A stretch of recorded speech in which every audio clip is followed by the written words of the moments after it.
I would love to introduce our speaker this evening. This is Beggy. He is here to talk to us and encourage us all for this weekend. He is a former professional soccer player, ultra-marathoner, and has a PhD in psychology. And we are so excited to have you here to speak with us.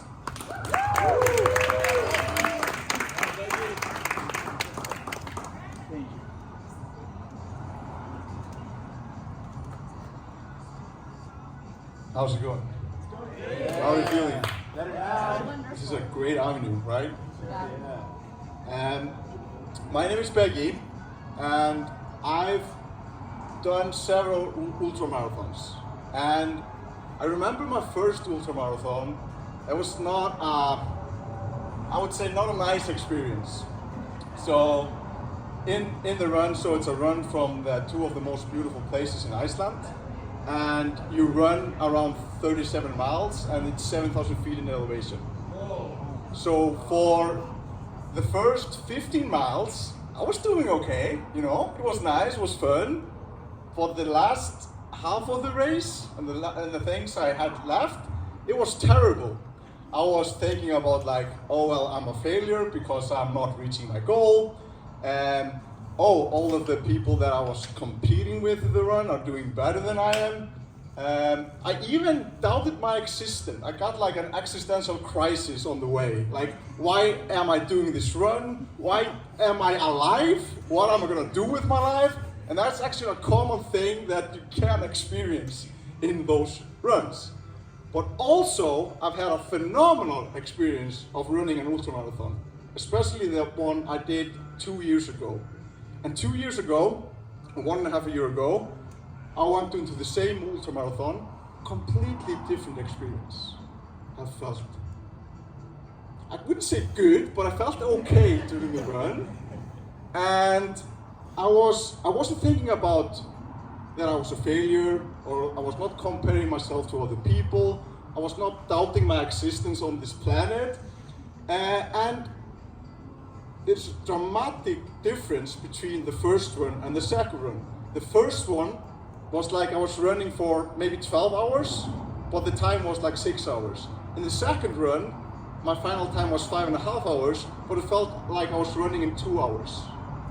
So what happened there is that I was in my optimal peak performance.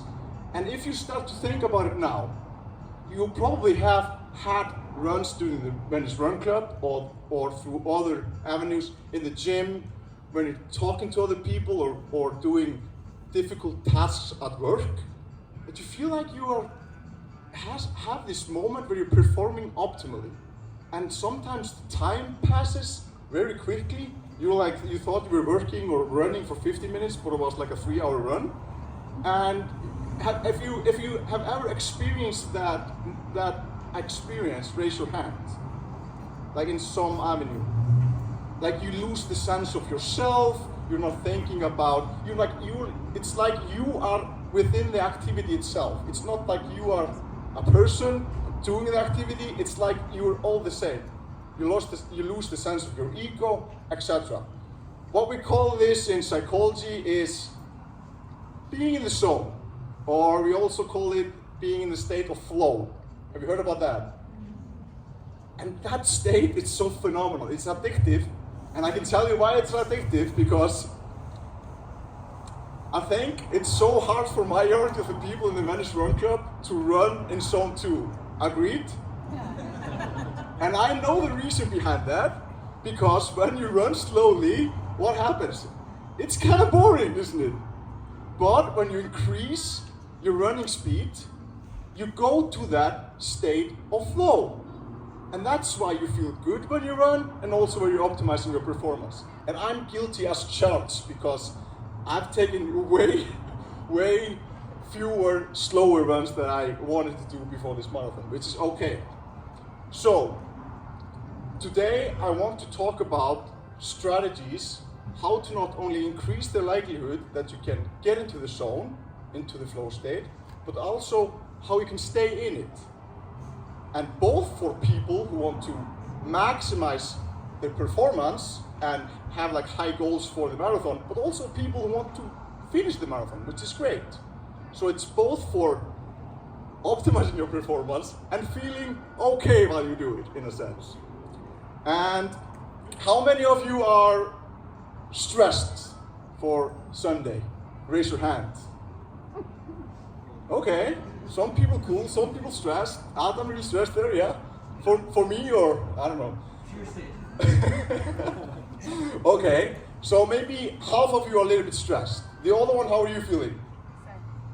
Excited? Excited. Okay. How many of you are excited? I like that. Yeah. Okay. And how many of you who are stressed, how do you feel about that? Excited. Excited, okay, that's a good one. But anxious. Okay. Nervous. And do you want to be anxious or nervous? No. Why not? I feel like you'll stop being interviewed from issuing the flow. Okay, so you're overthinking that. Okay, so you're having challenges with your thoughts, right? Okay, that's good. So there's individual differences in how stressed you want to feel before a competition. So, and what I'm going to talk about is not something I read from a self-help book and I'm speaking to you now about it. I was a professional soccer player, like she mentioned. I'm a coaching psychologist, you can put it that way, so I help people increase their performance and well-being in life. And I've coached around 300 people, and 40 of those have been high-performing athletes. And yeah, so I kind of live the things I'm talking about now. Okay, so we're talking about thoughts and stress level. So there's individual differences in stress level. Some people want to be zero stressed. Some people actually want to be really stressed. Most of the people want to feel a little bit stressed, right? In what category? So in the first category, who wants to be like not feeling stressed at all? Raise your hand. Okay. How many of you want to feel like extremely stressed? Okay, okay, okay, okay. Okay, how many of you want to feel a little bit stressed? Okay, that's like a normal thing. Okay, so the first thing I want to go over is what is causing the stress, like Justin was talking about. I'm stressed that I won't go into the flow state. And one of the common things that happens when you're going to compete is you start to get doubts in your mind. I haven't trained enough. I'm not going to reach my goal. I'm not going to be able to finish the marathon. Anybody relates to that? Anybody have other thoughts that are coming up? Some examples? Nutrition? Oh, hydration? Oh, okay, I'm going to cramp. I'm going to injure. Okay, that's a good one. I was in the gym on Monday. And then I suddenly captured myself. I was running the marathon in my mind. I had torn my hamstring, and I was deciding if I should walk the marathon or just give up. And then I was like in the gym, and I was like, Becky, what are you talking about? Because, and that's what happens when you start to have these doubts creeping in, which is completely normal. We all have them, and all people have them, and if they don't have them, they're lying. What happens then, you can challenge those thoughts. So while I was in the gym, I started asking myself, well, Becky, what proof do you have you're gonna tear your hamstring on Sunday? And then I thought to myself, well, I've been feeling a little bit stiff in my left hamstring, and you know. And then I thought to myself, well, I've competed like in 20 races and I've never torn my hamstring, so that should be some evidence that I'm not going to tear my hamstring. So that's actually a key when you have those doubts, is to actually first be aware of them, which is a good task. Then also use questions to challenge them. So, what proof do you have? How do you know it's true? What proof do you have that it's not true? And what happens is that you get a more balanced view of the situation. Let's take an example. I'm not going to reach my goal in the marathon. Okay? What proof do you have for that?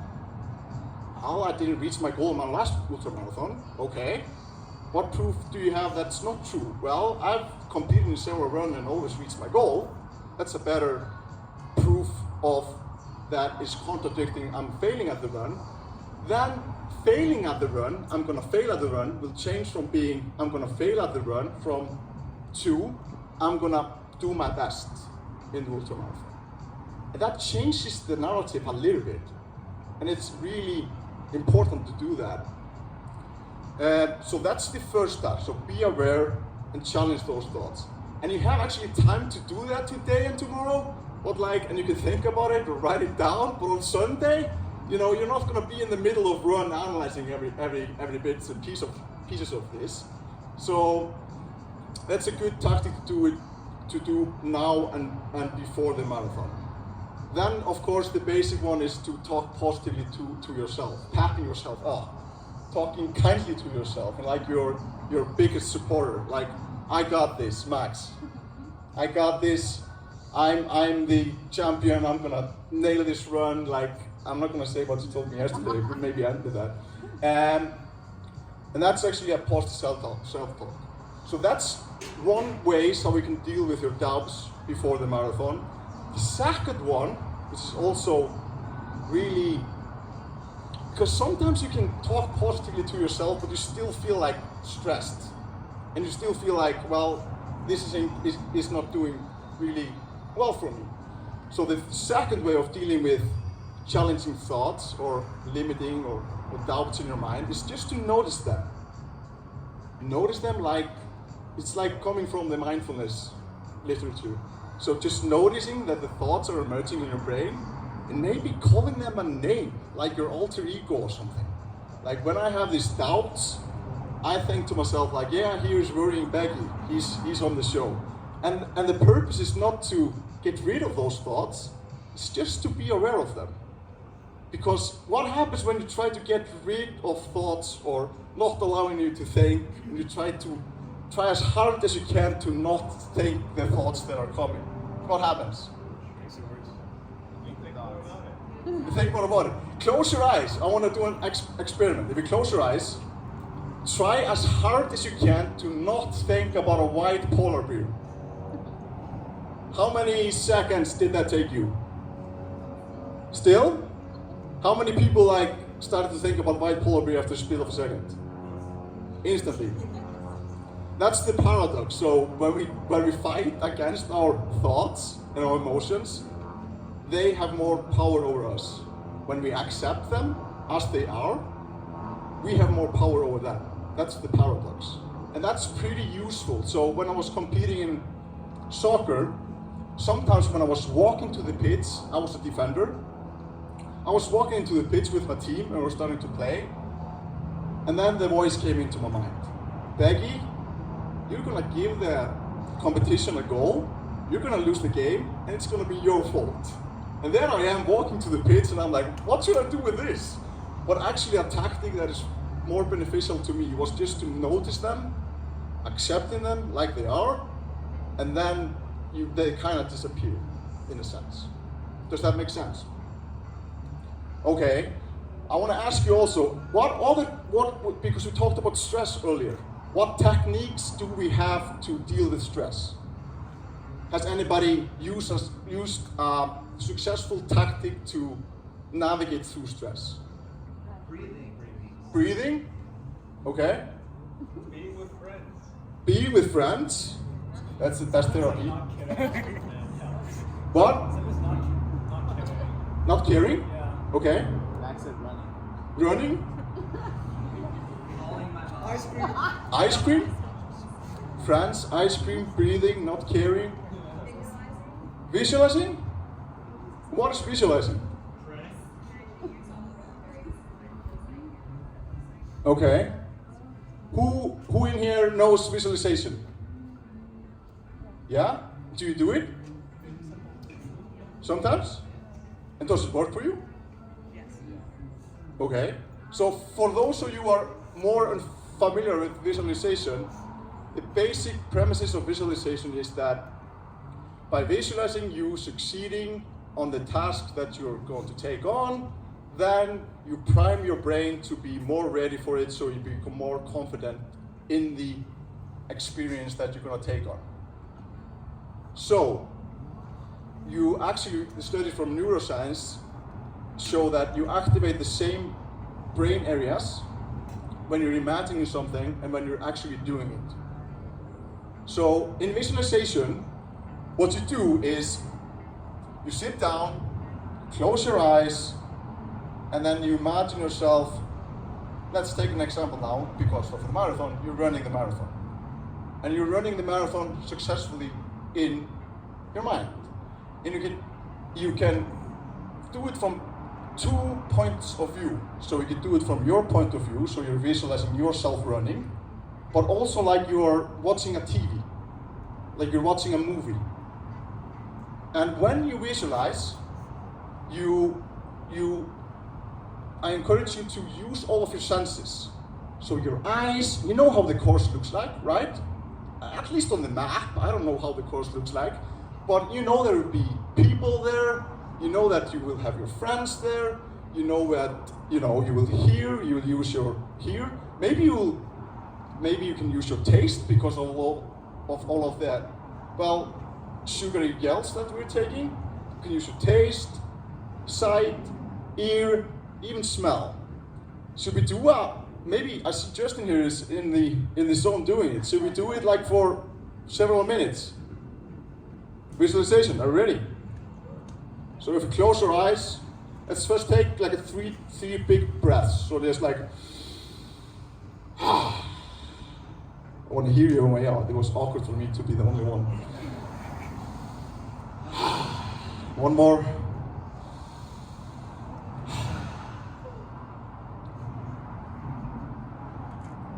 And then start to feel your feet on the floor, your hands, how your thighs is touching the chair you sit on.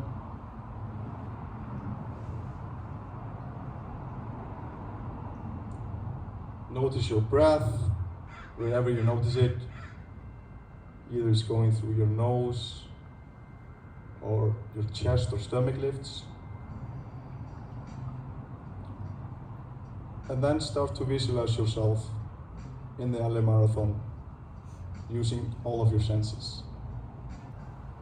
How was that? Were you able to do it? Did we have any difficulties with it? I saw some people were like, they were focused. Some people were smiling. But this is a useful skill to have before competition, and also when you're doing something that you think is important. I did it before coming here. I didn't know it would look like this cool, but I still did it before coming here.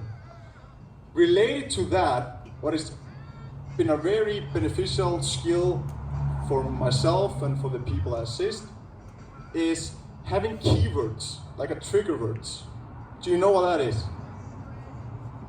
So keywords or trigger words are words that you use, that you choose, that you're going to remind yourself and the meaning of them during the run and before the run. You with me? And these are important because both for going into the flow state and increase the likelihood of having the peak performance, but also when you're in the run and when it's going to be difficult and when your mind is wandering, to remind yourself of those key trigger words for you. So what I want you guys to do now is to think about 1 to 3 trigger words that you want to emphasize on Saturday. It could be something like, could be focus, could be enjoyment, could be consistency.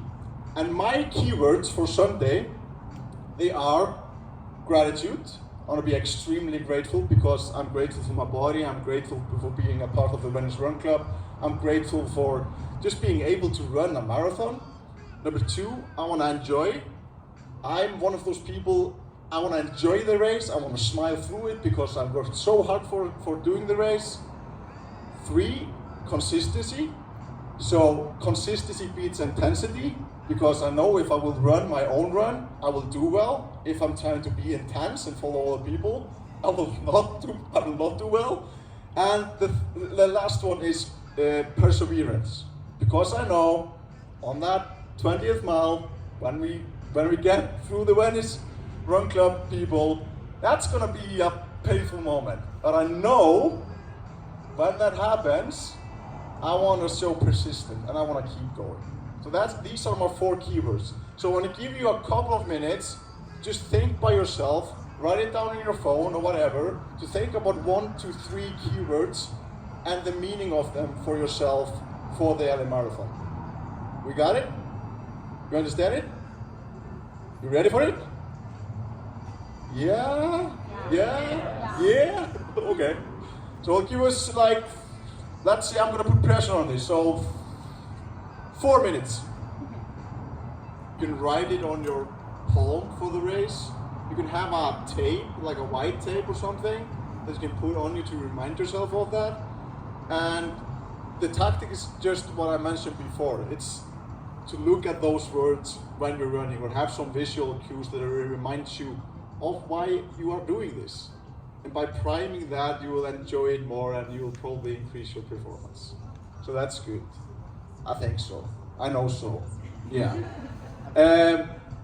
One thing I was mentioned, because I want to talk about that, is sometimes, thinking about things, visualizing, having keywords doesn't work when you're really stressed. I'm talking about like really stressed. The body, like I can think as positively as I can, but like my body isn't answering to that. So then another strategy, if you're really stressed on Sunday, is to do a breathing exercise.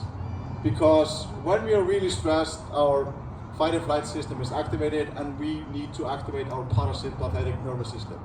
So I have a one breathing exercise, a very brief breathing exercise that I want to go over with you, which is the last interactive thing we'll do here. Then I won't be annoying anymore. So it's about breathing in for 4 seconds, holding it in for 4 seconds, breathing out for 4 seconds, and then hold it in for 4 seconds, right? We do this 2 or 3 times. So are you ready? Okay, we start to breathe in now. 1, 2, 3, 4, hold. 2, 3, 4, out. 2, 3, 4, hold. 2, 3, 4, breathe in. 1, 2, 3, 4, hold.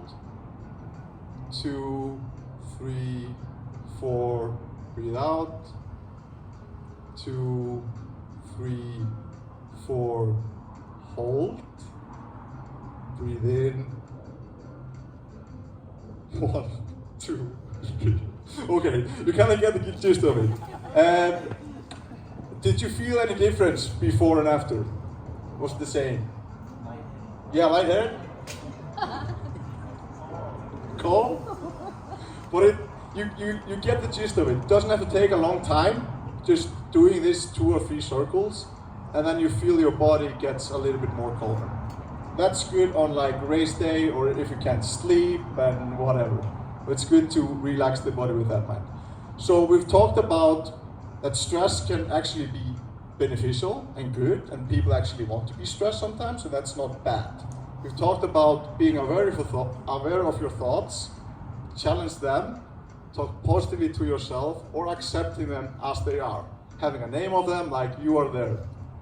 We've also gone through visualization, and we've gone through keywords, and finally how to activate the body. So some of these strategies you can actually implement in the run. You can implement the keywords in the run, you can implement the being aware of your thoughts in the run. And there's one thing I want to end on by talking about is that does anybody watch CrossFit here? What is that? Like, okay, CrossFit. So Andy Miss Thorisdóttir is from Iceland, and I wanna talk about what she said that influenced me a lot. She said that when she was during her hardest session, when she was competing, when she wanted to give up, she noticed that and she told herself, here is where everybody will stop and give up. Here I will keep on going. And that's a good thing to have in your mind, because as I said, you will experience some amounts of pain, and that's all right. But being able to sustain that, and all of you here have the capability, competence, and the strength, having put in all of the work that you've done to be able to do that. So just reminding yourself of that. Here is where other people are going to slow down and stop. Here, I'm going to keep on going. It's a good tactic. I'm extremely grateful for being a part of this Venice Run Club. I'm extremely grateful for doing this marathon with you. I've gained great friends here. I want to thank Justin and Aaron and everybody here for making this Venice Run Club such an amazing place to be. And there's 0.01% of people in the world that are going to run a marathon this year. Meaning that you are all in the 0.01% percentile of people who are going to run a marathon this year. Let that sink in. And I want to tell you, and with this, that like the guy that we always see on the beach that says, "You are the champion," you know that guy? I actually, if you know that guy, I need to pay him for like coming and being on my side during the marathon. But these are wise words. You are the champion. You are the winners. No matter how this will go, you are the winners. You've put in the work, and now it's just to enjoy. Enjoy, have fun, put in the work, and you're all winners. Thank you.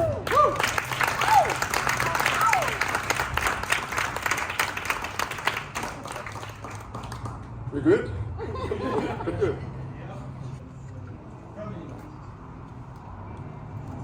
Yeah. I have a question. So how do you go from a fast twitch like soccer sport to ultra marathons? Because the muscle fiber type is very different. Because soccer is very explosive. Exactly. Yeah, I felt that. I don't know. When I stopped soccer, because I'm such an athlete, I have such an athlete identity. I had to get that somewhere, and all of my friends in Iceland are crazy ultra marathoners, and I was like, I'll just do it. But it took me a while to adjust to running long instead of. I'm very good at running 5 and 10K, because like that's the average rates you run in soccer. But it was really hard for me to adjust to 15 miles, 20 miles, and all of that. Yep. What are some tips and tricks for first-time marathon runners? What are some tips and tricks for first marathon runners?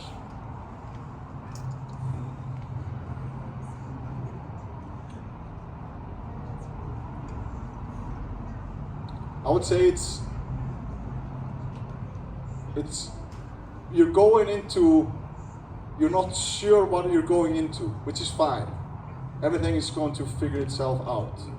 And that can be stressful, but you've probably all studied a little bit when are you going to take in the gel, how fast you want to run, and all of that. And I think you are all doing great there. I think the most important thing is run your own run. Don't try to run faster or try to compare yourself with other people. Try to go faster the first half, because that will bite you in the back. So I would run my own run, I would stick to it. The feeling that you get, the pace that you are on, and you can sustain that for the whole marathon, that's your pace. If you go beyond that and will stay there for a longer time, you're gonna be like me in my first ultra marathon, like having an existential crisis, I would say. Well then, thank you everyone. Let's give it up for our fantastic speaker.